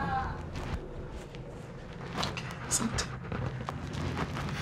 Okay, ila naamini nimekidhi haja zako na umeridhia kabisa. Sasa mimi naomba hiyo simu nifutie hizo video kwa sababu mimi nawe tushamalizana. Mwali, hatuwezi kufuta hizo video kwa sasa hivi. Kwa nini? Nataka mpaka kwanza tushuti. Alafu tukishamaliza kushuti, baba yako akinilipa pesa zangu, hapo tutafuta. Yaani na wewe lengo lako yani ni kwamba paka upate pesa huku umekaa na video zangu ndio kuzitumia. Alafu ndo uje unipe video ufute baadaye ukishapata pesa, si ndio? Sawa. Asante. Bwana, hakikisha kesho kutwa tunashuti. Tungejua ya ndani wote tungepotea. Subiri.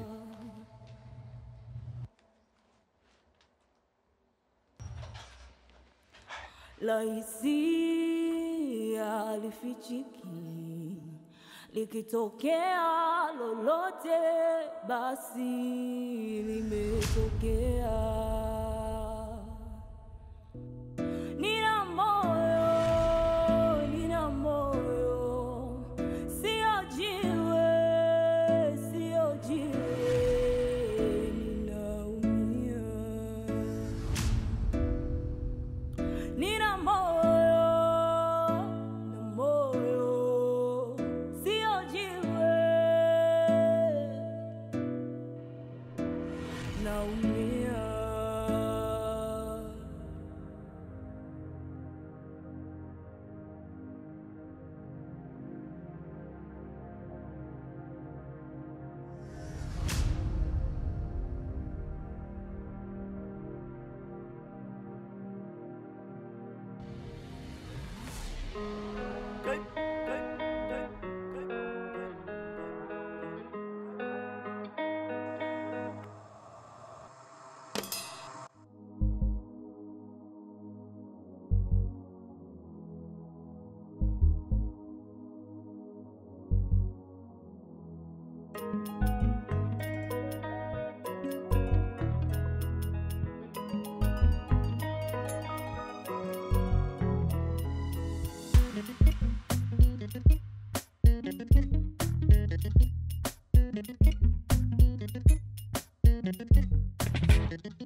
No, wapi tena, mbona sikusomi?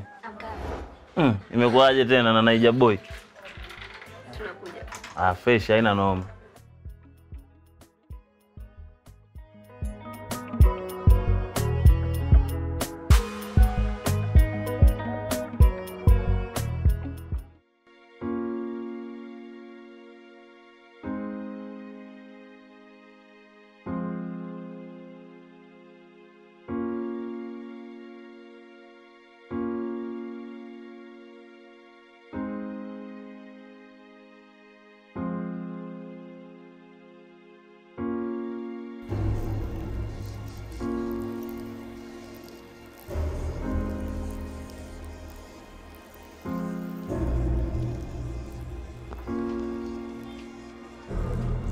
Wewe si Shayo wewe. Si Shayo wewe. Sasa tunataka vipi mbona tunapiga piga hapo naweza. Amni acha. Anko wewe. Achana naye huyu. Mtoto chichezi huyu. Nisikilize Anko, mimi nipo kwa sababu yenu. Mimi nimekuja kuwatafutia nyie. Mtafutia nani? Nawatafutia nyie. Mamako siku 3 kule tumeweka msiba tulobai, tukajua tumezika, kumbe bado unaishi. Nisikilize nielezee basi. Mimi hapa nipo hai. Si nipo hai hapa au? Mnanitafuta vipi? Mimi si nipo hai. Sasa kwa nini ukusema? Anko sikia, nimetoka hapa nimeingia Saudi nimeenda Nigeria, nimepata mshikaji tunatengeneza hela sasa hivi. Hiyo, kumbe ni msanii mkubwa, ukanikimbia kule kijijini ukajua sitafika Dar. Ile hapo linaongeleka hilo dogo mbona? Niacheni kwanza mnaniharibia. Mama yako ametoa pesa na babako, turudi kijijini. Mimi nimeshawaambia mimi nawatafutia nyie. Ukiniambia narudi vipi? Mimi nimetoka zangu hapa South Africa. South Africa nimepata mchongo Nigeria nimepata mshikaji. Tuwatengeneze hela kwa sababu yenu. Mimi si mzima. Hivi una akili timamu? Shikamoo mzee. Marhaba, habari yako? Salama kwema? Kwema. Samahani, nina mazungumzo na wewe kwa uchache. Mimi niko na haraka kidogo, kuna sehemu naenda. Unaweza kuja baadaye? Hapana, najua una haraka lakini ni muhimu sana. Kidogo tu kwa uchache. Ni muhimu sana, sana, sana. Okay, sawa. Hebu kaa tuzungumze. Haya, endelea, niambie. Mzee wangu mimi ni rafiki yake na Mwali. Na sio marafiki hao vyo vya barabarani, mimi ni rafiki mzuri tu kwa Mwali. Unamaanisha nini kusema hivi? Awali mara ya kwanza nilitamani sana niweze kuwa na mahusiano na Mwali. Ni mwanamke ambaye nilimpenda sana kipindi tuko shuleni. Lakini nilishindwa kuwa naye kutokana na tabia zake pamoja na mazingira yake na maadili yake. Kwa hiyo sikupata nafasi ya kuwa mtu wake. Kwa hiyo unataka nini? Unataka mimi ndio nikusaidia wewe mpenzi wako, si ndio? Yaani mwanangu mimi unanifuata unaniambia hayo maneno? Amna. Sipo huko kabisa. Sipo huko. Nimekuja hapa kwa shida moja mzee wangu. Mzee wangu, mtoto wako aliingia katika mahusiano na meneja mkubwa tu wa muziki ambaye amemzidi kiumri kabisa.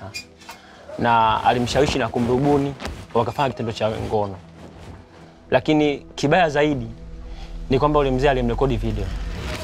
Na hiyo video akawa nayo kwenye simu.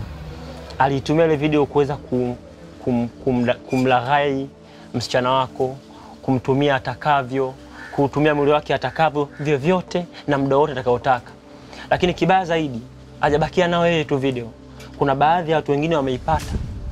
Sasa shida ya wale watu wanaitumia ile video kama kumuumiza. Wakitaka kufanya kitendo chake cha ngono wanamwambia ili aweze kumfichia siri.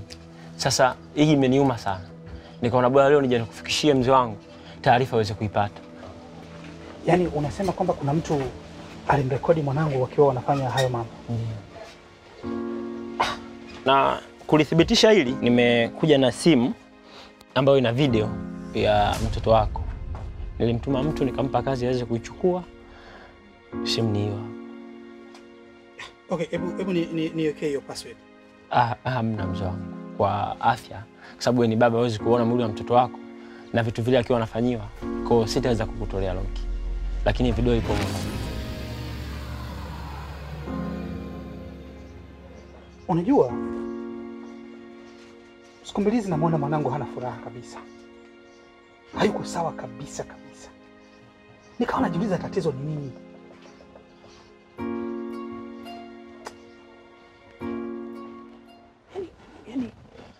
Yaani imefikia mwanangu anarekodiwa video.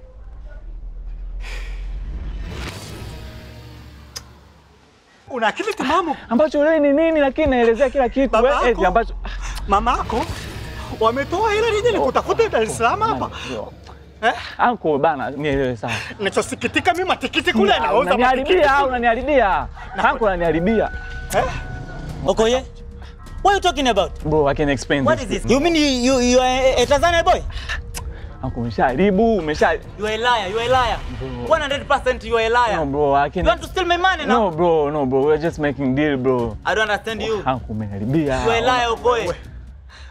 I don't like you again. Oh my God. Bro, no, please. Let's go. Huyo tunaondoka naye huyo. Bro, wewe tunaenda. Umeshaharibu, tunaenda wapi? Tunaenda wapi? Umeshaharibu. Wewe unaongea nini wewe bana? Nini?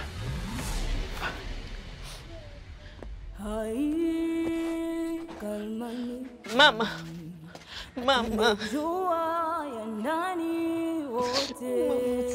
Peke yangu mama, naomba nisamehe, dunia imenifunza mimi mama. Nisamehe mamangu, najua nimekuvua nguo, najua nimekudhalilisha sana mama, nisamehe. Mwanangu, mimi siwezi tena kuishi na wewe.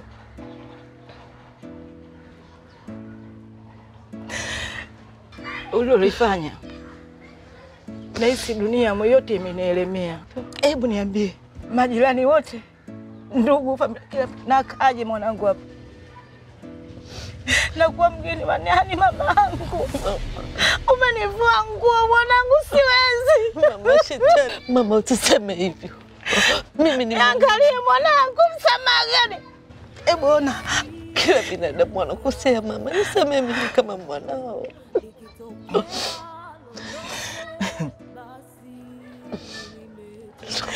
baba. Mlee tu huyo mtoto mwanangu. Hilo ndio ombi ambalo nalokuomba. Mwanangu, wacha niende nikaishi peke yangu. Uende ni sehemu salama kwangu.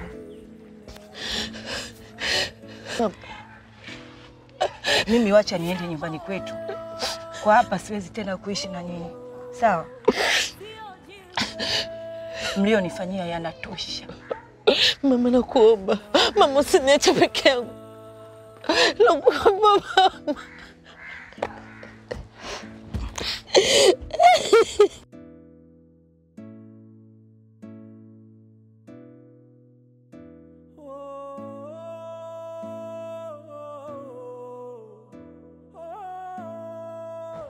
Mwali. Safi baba. Wewe si umeniambia unajiandaa twende wote tukampokee mama yako? Baba, mimi najisikia vibaya leo, siwezi kwenda. Kichwa kinaniuma. Kwa hapa mimi naona tu bwana nibaki nyumbani, nifanye hizo kazi ndogo ndogo hapa, niwapike chakula kizuri na mama mtakikuta. Mimi siwezi kwenda. Sasa kama unaumwa, cha msingi si ni kwenda hospitali na si vinginevyo. Hamna baba, ni kichwa tu. Sawa, ila unajua mama yako ni mtu wa kususa. Endapo nitachelewa kufika, akifika kabla yangu, ukifika amenuna. Haya, acha mimi niende. Alafu baba, ile issue ya kusema tukashoot video mimi nimekubali. Kwa hiyo ungeongea tu na director kisha kuta tukashoot. Kweli mwanangu? Ndio baba. Umenifurahisha sana kiukweli. Yaani nimefurahi sana kusikia hivyo. Hilo ndio neno pekee nilikuwa nasubiri kutoka kwako. Unajua kama ungeniambia hii taarifa mapema, hata mama yako asingekuja. Mama yako anakuja kwa ajili ya swala hilo la kwako. Nimemuelezea kila kitu kilichotokea. Akisema ngoja mimi nije. Sasa ndio hivyo aje, lakini mimi nitaenda kushoot video kwa hamna shida.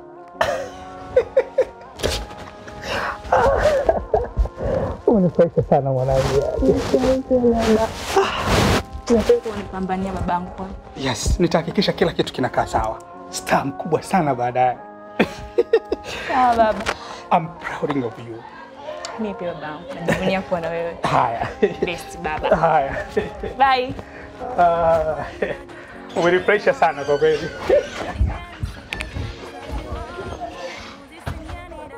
Fikira zangu leo aibu kwangu.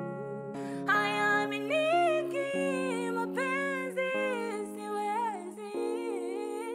Hayamiliki mapenzi ni ushenzi.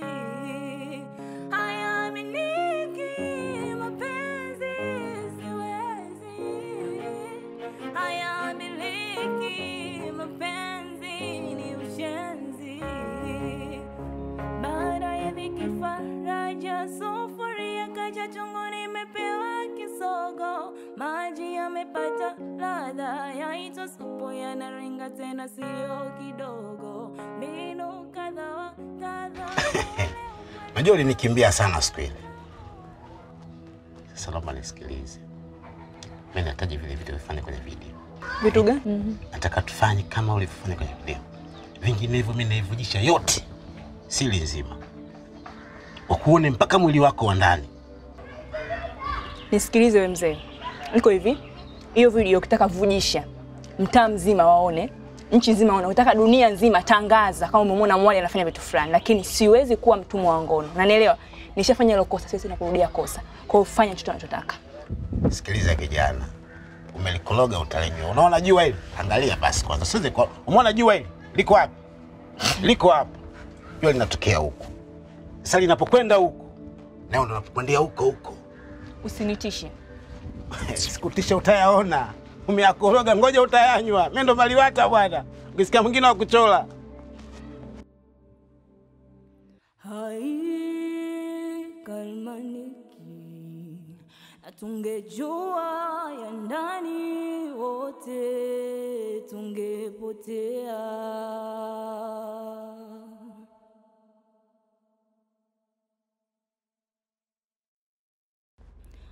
Laisi alifichiki, likitokea lolote basi limetokea. Mwali, mwanangu mwali. Ni uchafu gani tena huu jamani Mwali? Eh? Mungu wangu, Mungu wangu. Hapana Mwali, huwezi kufanya vitu kama hivi mwanangu. Hata hizo video ziko kwenye simu. Eh? Hapana. Mwali unanikosea. Mwali unanikosea mwanangu, unanikosea.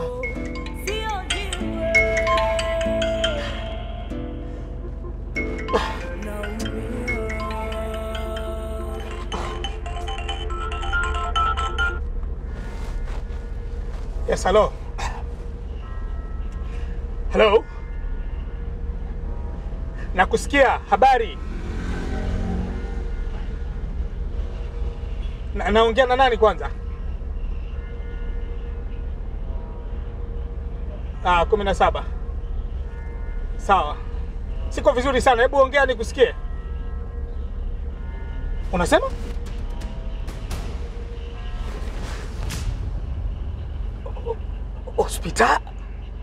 Hospitali gani? Yaani imekuwaje? Yaani sijaelewa. Hebu jaribu kunielewesha vizuri. Mbona kama mambo yananiandama sana? Hilo ni nini tena unaniambia? Mama Mwali, mke wangu mimi.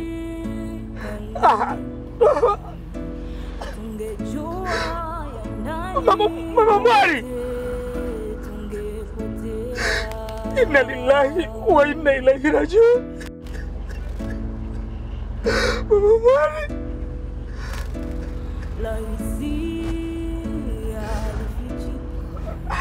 Halo. Samahani. Nakuja sasa hivi hapo. Wapi? Okay, ngoja kidogo, ngoja.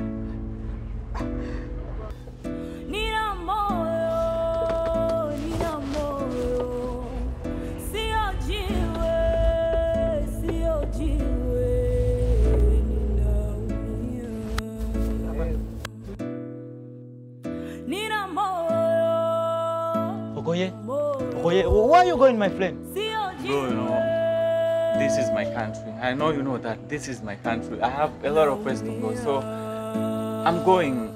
Bro, let me go, bro. No, Okoye, you're my brother. Make a mistake is a part of our life, Okoye. Let us start a new life, Okoye. Bro, that is not real because I've already messed it up. So I don't have a second chance. I don't want it, bro. Let me go. Okoye, I forgive you. Let's start a new life now. No, Okoye. Okoye, let's go. Okoye, let's go, my friend. Let's go, my friend.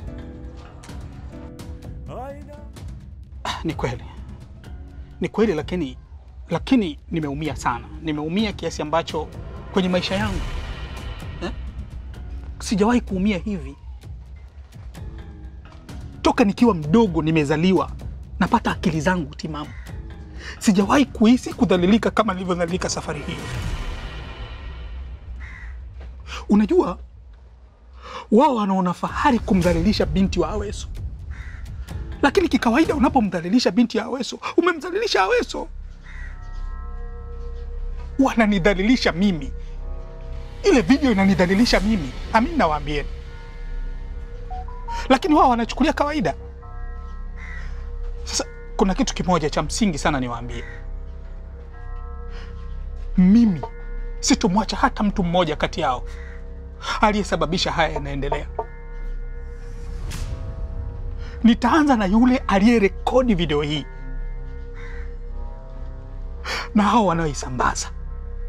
Mmoja baada ya mwingine nitahakikisha namfanya pigo kubwa kuliko hao wanaolipiga kwangu. Nawaambia ni ukweli. Namwapia Mola wangu alioniumba. Kitovu changu kimezikwa Kimanga Pangani. Sitoacha. Samahani sana mzee wangu kama nitakuwa nimekukosea. Lakini mimi nina fikra tofauti na hapo ulipokuwepo wewe. Mimi nafikiri hizi video tungempa Big Josh. Kwa sasa yupo nchini. Mwanzo alitoka alikuwa South Africa. Lakini kwa haina mziki wa Mwali. Tukipita humo yani ingemtangaza kwa kiasi fulani kulingana na matukio yote ambayo yameweza kufanyika mimi. Hii ni kwa ajili ya kutaka kumpandisha ili azidi kwenda juu zaidi.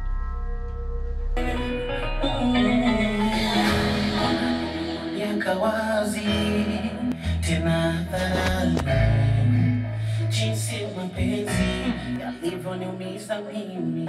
Akaniambia nisiwaze, atarudisha amani, nitasahau nilipomizwa zamani. Kwa nilimwomba Mungu nahisi amejibu pakunifuta machozi, ndio huyu ameshakuwa. Alijivika ngozi ya kondo, kumbe chatu nilishajua. Hata miezi haijapita na yeye ashamchukua. Wale mpendo wale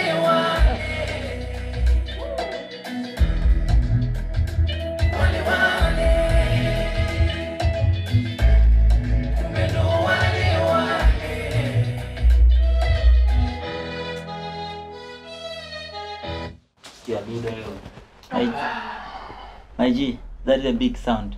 Yeah. Okoye, I want you to do something good in this beat. Yeah, verse. Yeah, something verse, Yeah. one verse. Yeah, bro, you know this song is one of the. Yo, naomba unome ndo staki. Ongea Kiswahili hapo, kachapa vesi lako. Sasa janja nyingi bwana. Poa poa. Go and kill. Ndio uchape sasa.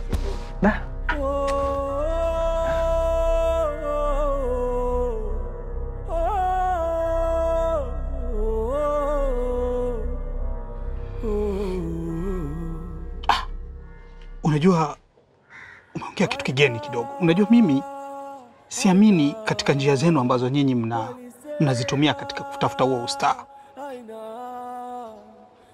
Kinachoniuma ni namna ambayo watu wanalichukulia hili swala. Lakini huenda ni makosa yangu. Ni makosa yangu kwa sababu nilichelewa kumsapoti mwanangu kati naanza kuona hizi harakati zake. Labda kama ningemsapoti mapema binti yangu, asingepitia hiki anachokipitia sasa. Asingepitia. Mimi ningetoa fedha mapema, ningeona binti yangu, labda watu wasingecheza na mwili wa mtoto wangu kama karatasi. Wanachana Kwa sasa usijilaumu. Yaani tushangae kujilaumu, ulikosea wapi? Uliteleza wapi? Cha msingi ni kumwangalia mtoto wako. Situation yake ilivyo kwa sasa, mtafutie wana saikolojia tofauti waweze kumbadilisha. Asije kafanya maamuzi magumu baadaye ukaja ukajuta mwenyewe. Kwa hiyo sasa hivi kwanza tumwangalie mtoto bwana. Ni a good idea. Umezungumza kitu kizuri sana. Huu sio wakati wa kujilaumu mzee Awesu. Ni wakati wa kuangalia tunafanyeje ili kuweza kufika mbali kwenye kile kitu ambacho tayari tulikuwa tumekianzisha. Sawa. Ila kuna kitu hamjui. Naishi maisha magumu sana humu ndani. Unajua tunashindwa kuonana uso kwa uso mimi na mwanangu sasa hivi. Akiingia ndani mimi nageukia huko akigeukia huko, hatuwezi hata kuangaliana. Hatuwezi hata kutazamana usoni kutokana na haya mazingira. Unadhani tunaishi vipi hivi? Mimi naona hamna haja tena ya ni hivyo kama alivyosema mdogo wangu hapa. Ni kwa makini naye. Basi naomba mnisaidie sana kwenye hili. Mnisaidie sana kuhusiana na mtoto wangu. Anapitia wakati mgumu sana mwali. Anapitia wakati mgumu sana mwali. Basi.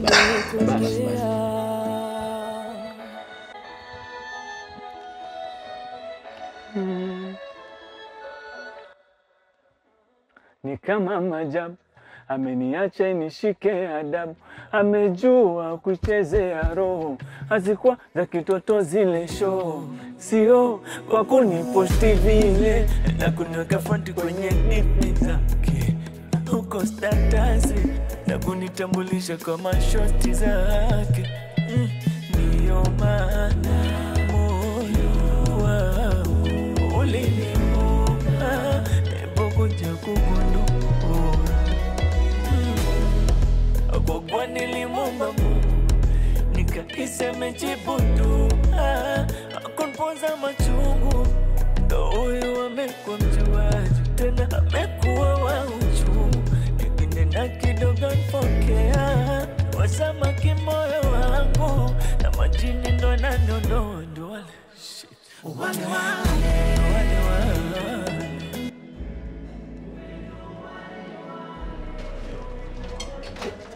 Nono, Abe, nashukuru sana. Unanifanya naenda kuona mwangaza wa kipaji changu kupitia hawa Nigeria. sio wa Nigeria, ni Nigeria. Mbongo mmoja, Nigeria mmoja, sawa? Sawa, lakini nishazoea kuwaita wa Nigeria kwa sababu niliwafahamu wakiwa kama wa Nigeria. Lakini pia nakuomba unisamehe. Nimekuwa mkosefu sana kwako. Haukuwahi kunichukia, haukuwahi kuacha kunisapoti. Mwenyezi Mungu akujalie moyo wa upendo, wa huruma na unyenyekevu kama huo. Leo na hata kesho. Ikawe baraka kwa kizazi chako kama nitatoboa leo kimziki. Na uhakika nitatoboa. Basi wewe sitoacha kukutaja. Upo nyuma kwenye mafanikio yangu. Asante sana mamangu. Amen. Nono. Nikuombe kitu.